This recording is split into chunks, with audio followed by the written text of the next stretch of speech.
ప్రతి శుక్రవారం నాడు శ్రీ వెంకటేశునికి జరిగే అపురూప సేవా కార్యక్రమం అభిషేకం. అప్పటి రోజున స్వామికి అద్భుతమైనటువంటి అభిషేకం, అంత గొప్ప అభిషేకం రేపటి రోజున జరుగుతుంది. మీరు అసలు ఆ జరిగేటటువంటి సమయంలో చదివే సూక్త పఠనం చూడాలి, ఎంత అద్భుతంగా ఉంటాయో, అంత గొప్పగా చదువుతారు.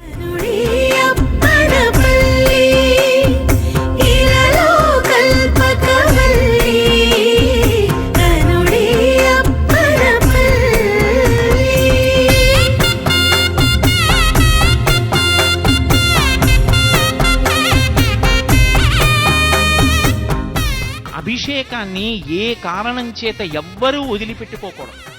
ఆయన అసలు అలా అభిషేకం పొందుతూ ఉంటే చూసినంత మాత్రం చేత సమస్తమైనటువంటి ఈప్సితములు వనగూడుతాయి.